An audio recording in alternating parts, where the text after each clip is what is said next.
Chapter 6 स्वर्ण प्रेम। नंदी तेजी से भागता हुआ शिव के भवन की ओर जा रहा था। उसे देखकर आसानी से समझा जा सकता था कि उसे किसी बात की शीघ्रता थी। वो तुरंत शिव के कक्ष में पहुंचा। शिव सामने ही खड़ा था। उसके दोनों और दास थे जो कि उसका श्रृंगार कर रहे थे। अपनी सांसों को नियंत्रित करते हुए नंदी बोला, वो आ गए हैं। क्या इतनी शीघ्र? परंतु दोपहर का समय दिया गया था। अभी तो मैं पूरी तरह से तैयार भी नहीं हूं। शिव ने अचंभित होकर उत्तर दिया, दोपहर हो चुकी है।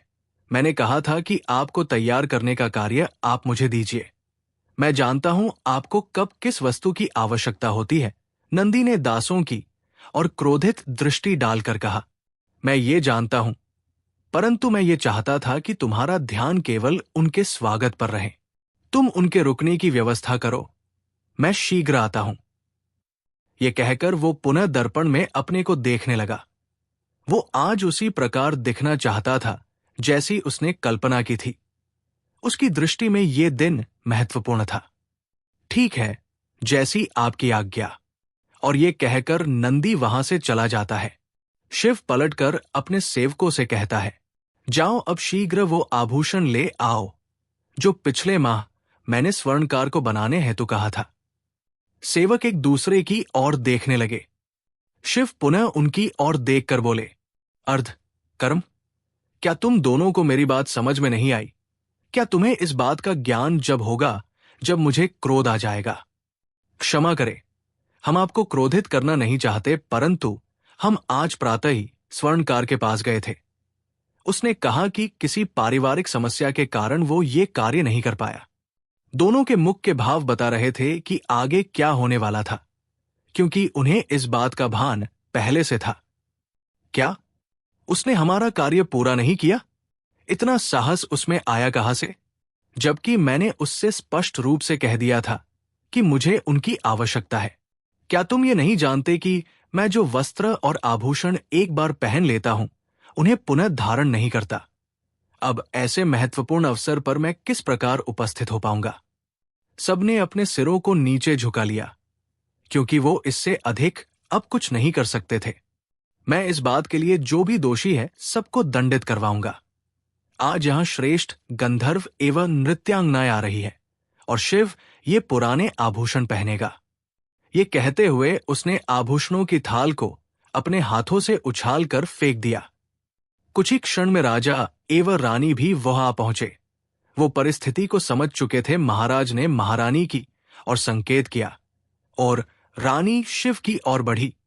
वो जानती थी कि उसका क्रोध इस समय पराकाष्ठा पर था। वो शिव के पास जाकर उसका हाथ पकड़कर बोली, क्या हुआ पुत्र? माता, मैंने स्वर्णकार को गत माह ही कह दिया था कि मुझे इस माह की दशमी को नए आभूषण चाहिए। मस्तक से लेकर पैरों तक सब कुछ नया। और उसने मुझे इस कार्य के पूर्ण हो जाने की संतुष्टि भी दी थी, परंतु आज वो कहता है कि वो इस कार्य को पूर्ण नहीं कर पाया। उसे इस दुस्साहस के लिए मृत्युदंड मिलना चाहिए। शांत दिमाग से सोचो पुत्र, तुम्हारे कक्ष में अनगिनत आभूषण हैं, सब स्वर्ण के बने हुए अद्वितीय है। इन पर विश्व के सबसे महंगे मोती और हीरे एवं अन्य कई कीमती पत्थर लगे हुए हैं। तुम इनमें से किसी भी आभूषण को पहन सकते हो। नहीं माता, ये आप भी जानती है कि मैं एक बार पहने हुए वस्त्र एवं आभूषण पुनः नहीं पहनता हूं। शिव ने हठी स्वर में कहा। महाराज शिव की बात को सुन रहे थे। वो शिव की ओर बढ़े और उससे बोले, तुम अब युवा हो चुके हो पुत्र, तुम्हें तनिक शीतलता से काम लेना चाहिए। मैं अभी दूसरे स्वर्णकार से नए आभूषण मंगा देता हूं। क्षमा करे पिताश्री, मुझे वही आभूषण पहनने थे, क्योंकि जो वस्तु मुझे प्रिय होती है मुझे उसका विकल्प स्वीकार्य नहीं होता। परंतु अब क्या किया जा सकता है पुत्र? महाराज ने बड़े ही असमर्थ भाव से कहा। उस स्वर्णकार को दंड दिया जाए जिसने ऐसा दुस्साहस किया है। किस प्रकार का दंड? महाराज शिव के क्रुद्ध स्वभाव को जानते थे। मृत्युदंड। शिव ने थोड़े ऊंचे स्वर में कहा, मृत्युदंड। राजा ने आश्चर्य भाव से पूछा, हाँ पिताजी। शिव अपने उत्तर पर अडिग था। परंतु ये मृत्युदंड का कोई कारण नहीं हुआ। हुआ है पिताश्री। मैंने आज आपकी आज्ञा से यहाँ एक संगीत एवं नृत्य सभा का आयोजन रखा है, जिसमें पृथ्वी के महान गायक एवं नृतक नृत्य आएंगे। भव्य समारोह है, जो कि राजा की स्वीकृति से होना है, इसलिए ये राजकार्य था। और स्वर्णकार के कारण इस राजकार्य में विलंब आया है, क्योंकि मैं पुराने आभूषण पहनकर वहां नहीं जाऊंगा। इससे भी बड़ा कारण यह है कि उसने मुझे वचन दिया था कि वो इस कार्य को दी गई अवधि में पूर्ण कर लेगा, परंतु उसने नहीं किया। उसने अपना वचन पूर्ण नहीं किया, और इस कार्य की सजा उसे अवश्य मिलनी चाहिए। राजा निरुत्तर था। वो जानते थे शिव को अभी समझाना असंभव है। आते वो बोले, ठीक है, कल सभा में स्वर्णकार को उपस्थित किया जाए, वही इस समस्या का कोई समाधान निकाला जाएगा। संध्या काल में नंदी शिव के पास आया और बोला, सभी अतिथियों के विश्राम की व्यवस्था हो गई है। अच्छा है, यदि आज ये सब नहीं हुआ होता तो अब तक कार्यक्रम समाप्त हो गया होता, परंतु उस स्वर्णकार के कारण। शिव अपनी बात को बोलते हुए रुक गया। कोई बात नहीं शिव, कल सभा उसे उसके कर्म की सजा दे देगी। नंदी ने उसे सांत्वना देते हुए कहा, मैं केवल चाहता हूं कि उसे मृत्यु दंड मिले। शिव अभी भी क्रोधित था, परंतु इस अपराध के लिए मृत्युदंड बड़ा दंड है। शिव, नंदी ने आसान पर बैठते हुए कहा, जो उसी आसान के निकट था जिस पर शिव बैठा था। यह कोई छोटा अपराध नहीं नंदी। उसे जो कार्य पूर्ण करने को कहा गया था, उसने वो समयावधि पर पूर्ण नहीं किया है। कल उन आभूषणों की आवश्यकता थी। मैं वो कार्य किसी और स्वर्णकार को भी दे सकता था, परंतु उसकी कला में निपुणता देखते हुए मैंने उसे ये कार्य सौंपा था। क्या उसने इस कार्य को पूर्ण करने का वचन दिया था? नंदी ने शिव से प्रश्न किया। वास्तव में वो स्वयं भी नहीं जानता था कि हुआ क्या है। मैं तुम्हें बताता हूं उसने क्या कहा था। तुम किसी राजकार्य से बाहर गए हुए थे। पिताजी ने मेरे अनुरोध पर प्रसिद्ध स्वंकरों को बुलाया था। सभी स्वर्णकार अपने साथ अपने आभूषणों का नमूना लाए थे। तभी मेरी दृष्टि एक चित्र पर पड़ी जिसे लेकर वहां एक स्वंकरी खड़ा था। मैं उस चित्र के निकट गया। मैंने उसे जब निकट से देखा तो मैं आश्चर्यचकित रह गया, क्योंकि वो मेरा ही चित्र था, और उसमें मैंने जो आभूषण पहने हुए थे वो अद्भुत थे। मेरे सर पर एक उत्तम मुकुट था, जिस पर मणियों का बना हुआ चंद्रमा था। गले में सुंदर हार था एवं अन्य सुंदर आभूषण थे, जिसमें कई रंगों के मणि लगे हुए थे। एक स्वर्ण का बना हुआ सर्प था। हाथों में सुंदर बाजूबंद से कानों में सुंदर कुंडल थे एवं इसके अतिरिक्त भी अन्य कई आभूषण थे। मैंने उस स्वार से पूछा, क्या ये तुमने बनाई है? वो बोला, नहीं राजकुमार, ये मेरे पुत्र ने बनाई है। वो ये चित्र बनाता है एवं मैं उसके अनुसार आभूषण बनाता हूं। मुझे यही आभूषण चाहिए। आपको इनकी आवश्यकता कब होगी राजकुमार? उसने मुझसे प्रश्न किया तो मैंने उससे कहा, मुझे अगले माह की दशमी को इन्हें पहनना है, परंतु राजकुमार दशमी में अधिक समय नहीं है और ये आभूषण अत्यंत ही जटिल है। इन्हें एक परत पर। मुझे इस बात में कोई रुचि नहीं है कि ये किस प्रकार बनते हैं या तुम इन्हें किस प्रकार बनाओगे। मैं बस ये जानता हूं कि मुझे अगली दशमी को यही आभूषण पहनने हैं। यहां एक से बढ़कर एक स्वर्णकार उपस्थित है, जो तुमसे कई कलाओं में आगे है। वैसे भी तुम्हारी वेशभूषा से तुम मुझे निर्धन प्रतीत होते हो, परंतु जो मुझे प्रिय लगता है मुझे बस उसे प्राप्त करना होता है। परंतु यदि तुम इस कार्य को पूरा नहीं कर सकते हो तो मुझे अभी बता दो, मैं किसी और स्वर्णकार को ये कार्य सौंपूंगा, क्योंकि यदि तुम इसे नहीं कर पाए तो तुम मेरे क्रोध को सह नहीं पाओगे। ये कार्य मैं ही पूर्ण करूंगा राजकुमार, ये मैं आपको वचन देता हूं। ये कहकर उसने कार्य पूर्ण करने का वचन दिया था, और इस प्रकार मैंने उसे ये कार्य सौंपा था। क्या तुम मुझे वो चित्र दिखा सकते हो? नंदी ने प्रश्न किया। उसे वो अपने साथ ही ले गया था। उसने कहा था कि आभूषण और चित्र वो एक साथ भिजवा देगा। कल उसे उसके कर्म का दंड मिलेगा। नंदी ने शिव के कंधों पर हाथ रखकर कहा, अगले दिन राजसभा में तो हमें किस किस को आमंत्रित करना होगा महर्षि? हमें सब जगह आमंत्रण भेजना होगा महाराज। आमंत्रण कौन स्वीकार करता है और कौन अस्वीकार करता है, ये उनके विवेक पर निर्भर करता है। परंतु महोत्सव में सभी को बुलाना अनिवार्य है, यहां तक कि आपके शत्रुओं को भी। महर्षि ने अपने स्थान पर खड़े होकर कहा, मेरा कोई निजी शत्रु नहीं महर्षि, वो समस्त जाति के शत्रु है। आप भी जानते हैं कि असुरों ने एवं राक्षसों ने कितनी ही बार कैलाश पर आक्रमण किया है, एवं कैलाश ही नहीं अपितु मंगल पर भी उनका आतंक है। आप सत्य कह रहे हैं महाराज, परंतु उन्हें भी निमंत्रण देना होगा। भावी राजकुमार शिव राजसभा में आने की अनुमति चाहते हैं। द्वारपाल महाराज के समक्ष आकर मस्तक को नीचे की ओर झुकाकर बोलता है, उन्हें अनुमति दी जाती है। महाराज ने बिना किसी विलंब के अनुमति दे दी, क्योंकि वो विलंब का परिणाम जानते थे, अपितु वो तो ये भी जानते थे कि शिव के आने का प्रयोजन क्या था। शिव भवन में प्रवेश करता है। ये भवन केवल राजकार्यों को पूरा करने के लिए ही बनाया गया था।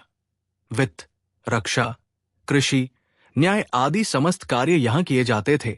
हर विभाग का एक मंत्रालय था और राजा इन सब का मुखिया था।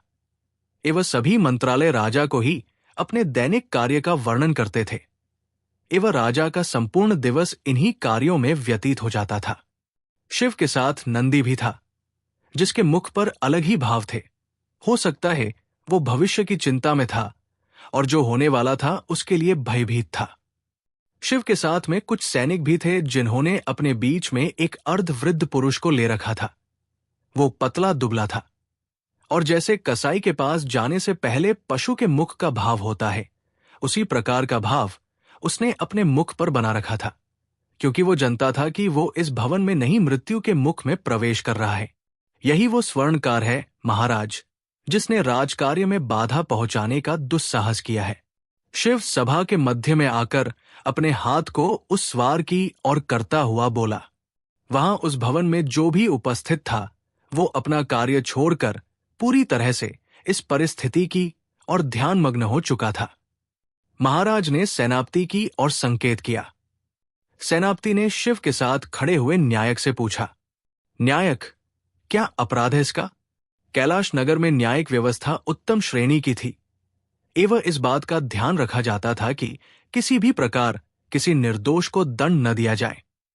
इसीलिए राजकीय खर्चे पर कुछ न्यायिक बनाए गए थे, जो कि दोनों पक्षों की बात को राजा के सामने रखते थे एवं उन्हीं आधारों पर मंत्रिमंडल अपने संविधान के अनुसार निर्णय लेता है। महाराज, इसने राजकार्य को समय पर पूरा नहीं किया था। किस प्रकार का राजकार्य? इसने महाराज के आभूषण समय पर नहीं बनाए, जो कि उत्सव हेतु बनवाए गए थे, और संहिता के अनुसार इसका क्या दंड है? सेनापति ने प्रश्न किया। राजकार्य को पूरा न करने का दंड तो मृत्युदंड है, क्योंकि राजकार्य रुकने से राज्य की प्रगति में बाधा आती है। परंतु जब राजकार्य के रुकने से प्रजा का अहित न हो रहा हो, तो ये निर्णय लेने का अधिकार उसके पास सुरक्षित है। जिसका अहित हुआ है वो दंड निर्धारित कर सकता है। कहिए शिव, आप इसके लिए क्या दंड निर्धारित करते हैं? सेनापति शिव की ओर मुड़कर पूछता है। मैं चाहता हूं कि इसे मृत्युदंड दिया जाए। मृत्युदंड। समस्त भवन में ये शब्द गूंज गए। राजा जानते थे कि ऐसा ही होने वाला था। परंतु शिव, ये एक बड़ा दंड है, महाराज ने शिव से कहा। उन्हें लगा था कि रात्रि विचार के बाद शिव अपना निर्णय बदल लेगा। तो आप ये कहना चाहते हैं कि ये अपराध छोटा है? शिव ने क्रुद्ध होकर प्रश्न किया। मृत्युदंड अंतिम विकल्प होता है शिव। क्या उसका अपराध इतना बड़ा है कि उसे मृत्युदंड दिया जाए? विचार करो पुत्र। मैं विचार कर चुका हूं पिताजी। मैंने उस उत्सव की बहुत प्रतीक्षा की थी। इसने मेरी प्रतीक्षा का भयानक अंत कर दिया। परंतु हमें एक बार इसका पक्ष भी सुनना होगा। ऐसे ही किसी को मृत्युदंड नहीं दिया जा सकता। सुनने हेतु कुछ नहीं है पिताजी, वो अपना अपराध स्वीकार कर चुका है। परंतु पुत्र, किसी को दंड देने के पूर्व उसके अंतिम वाक्यों को लिखना होता है एवं लेखों को सुरक्षित रखा जाता है। शिव ने मुख से तो नहीं परंतु अपने शरीर के भावों से इस बात की अनुमति दे दी। कहो स्वर्णकार, तुम्हें इस पक्ष में क्या कहना है? सेनापति ने अपनी रौबदार आवाज में पूछा। इस समय पूरा भवन उस स्वर्णकार को सुनना चाहता था। सभी को उसके अंतिम शब्दों की प्रतीक्षा थी। मजराज के चरणों में मेरा नमन। मैं शुभनगर नामक गांव का निवासी हूं। एक बहुत ही गरीब परिवार में पलकर बड़ा हुआ। महाराज मेरे पिता एक सुनार के यहां बोझा ढोने का कार्य करते थे। उन्होंने मुझे भी वहां कार्य पर लगवा दिया। मेरा परिवार बड़ा था, 5 भाई थे, 3 बहनें थी और मैं सबसे बड़ा था, तो मुझे कम आयु में ही कार्य पर लगा दिया गया था। मैं कुशल और युवा था, तो मैं शीघ्र ही स्वर्ण से बने हुए आभूषणों को बनाना सीख गया। पास के राज्यों में मेरे द्वारा निर्मित आभूषण जाने लगे। मेरे कार्यों की प्रशंसा होने लगी एवं अधिक मात्रा में मुझे कार्य मिलने लगे। अब धीरे धीरे हमारे पास पर्याप्त धन आ चुका था। हम हमारे सारे स्वप्नों को पूरा करने में लग गए, परंतु उनका कहाँ अंत होने वाला था। जितना मैं उन्हें पूरा करता वो उतने ही बढ़ते गए। जो गरीबी मैंने अपने बचपन में देखी थी, अब मैं उसे बुरा स्वप्न मानकर भुला देना चाहता था। फिर मेरा विवाह हो गया। विवाह के पश्चात मुझे एक पुत्र प्राप्त हुआ। सब कुशल मंगल था। फिर मेरे भाग्य में दुखों और समस्याओं ने आना प्रारंभ कर दिया। अब मेरा ध्यान मेरी पत्नी एवं पुत्र पर अधिक रहने लगा। जिस स्वर्ण प्रेम ने मुझे इतना धन दिया, उसी स्वर्ण प्रेम के कारण मैं अपना समय अपने परिवार को न देकर अपने कार्य को देता था। मैं कई रात घर नहीं आता था। मुझे स्वर्ण के बीच रहना पसंद था, परंतु मुझसे सब छीन लिया गया। मेरे भाई मेरी पत्नी एवं पुत्रों को मारते एवं धन छीन लेते। मेरे विरोध करने पर उन्होंने मेरी सारी संपत्ति मुझसे छीन ली। मुझ पर चोरी का आरोप लगाकर मेरे भाइयों ने मुझे मेरे नगर से निष्कासित करवा दिया। मैं मेरी पत्नी और मेरा बालक के साथ एक एकांत निवास पर जाकर रहने लगा। जो कुछ वो बचा पाई थी, उन्हीं आभूषणों को बेचकर हम अपना समय निकाल रहे थे। हमारी स्थिति दरिद्र होती गई। एक समय था जब मेरे पास स्वर्ण के पात्र थे, जिनमें मैं और मेरा परिवार भोजन करता था, एवं आज हमारे पास भोजन ही नहीं है। मजदूरी करके मैं कुछ धन एकत्रित करके अपने परिवार को भोजन करा रहा था। तभी मेरे कानों में एक सूचना सुनाई दी कि कैलाश के राजकुमार को आभूषण बनाने के लिए एक स्वंकुर की आवश्यकता है एवं बड़ी राशि दी जाएगी। मैंने मेरे परिवार को भी ये सूचना दी, परंतु समस्या ये थी कि राजभवन में ऐसे कार्य को करने के लिए मेरे पास कोई नमूने नहीं थे, जिन्हें दिखाकर मैं अपने कार्य की प्रशंसा पा सकूं, क्योंकि मेरे द्वारा निर्मित सारे आभूषण मेरे भाइयों ने मुझसे छीन लिए थे। इस विकट परिस्थिति में मेरे पुत्र ने मेरी सहायता की। वो एक अद्भुत चित्रकार था। उसने राजकुमार की छवि का वर्णन सुन के ही उनका चित्र बना दिया और उसे आभूषित कर दिया। वो एकदम जीवित चित्र था। ये हमारा सौभाग्य था कि राजकुमार को वो चित्र पसंद आया और उन्होंने इस कार्य को करने का उत्तरदायित्व मुझे सौंपा। परंतु जब मुझे आपके माध्यम से ये ज्ञात हुआ कि इसको बनाने की समयावधि कम है, तो मैं चिंतित हो गया। मुझे इस बात की चिंता थी कि मैं इतने कम समय में इतने सारे स्वर्ण की व्यवस्था कैसे करूंगा। परंतु आपके पूछने पर मैं मना नहीं कर पाया, क्योंकि मुझे धन की आवश्यकता थी। मैंने अपनी समस्या को अपने पुत्र व पत्नी के सामने रखा, क्योंकि इस ब्रह्मांड में केवल वो ही थे जो मेरी सहायता कर सकते थे, और यदि न भी कर पाते तो इस विकट परिस्थिति में मेरे साथ तो थे। उन्होंने मुझे मेरे कुछ पुराने मित्रों के पास जाने को कहा। मेरे कुछ मित्रों ने मेरी सहायता की और मुझे इतना स्वर्ण मिल गया कि मैं अपना कार्य प्रारंभ कर सकता था। समयावधि कम थी, तो मुझे कार्य को शीघ्रता से भी पूर्ण करना था। मुझे मेरी पत्नी ने कहा कि उसके भाई हमारी सहायता करने को तैयार थे। मैं कार्य को छोड़कर नहीं जा सकता था, अतः मैंने मेरे पुत्र को उनके पास स्वर्ण लाने को भेजा। 2 दिन तक प्रतीक्षा करने पर भी वो नहीं लौटा, तो मैं उसकी खोज में निकल पड़ा। मार्ग दुर्गम था। एक वन क्षेत्र से होकर जाना पड़ता था। मध्य मार्ग पर मुझे कुछ कौतूहल दिखा। वहां बहुत से जन एकत्रित थे, उनमें से एक जो कि पुनः लौट रहा था।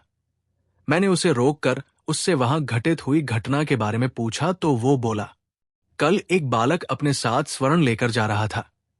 रास्ते में कुछ लुटेरे आ गए और उससे स्वर्ण देकर जाने को कहा, परंतु उसने मना कर दिया। लुटेरों ने उसे चेतावनी दी कि यदि उसने स्वर्ण न दिया तो वो उसे मार देंगे। परंतु वो बालक ऐसा मूर्ख था कि उसने स्वर्ण की थैली को अपने सिने से लगा लिया और बोला, प्राण ले लो पर स्वर्ण नहीं दूंगा। कलयुग है भैया, लुटेरों ने मार डाला उस बालक को और ले गए सोना। मूर्ख जीवन से बढ़कर था क्या वो स्वर्ण, ऐसा भी क्या स्वर्ण प्रेम। और ये कहकर वो स्वंग कर फूट फूट कर रोने लगा। राजभवन में एक घोर शांति छा गई।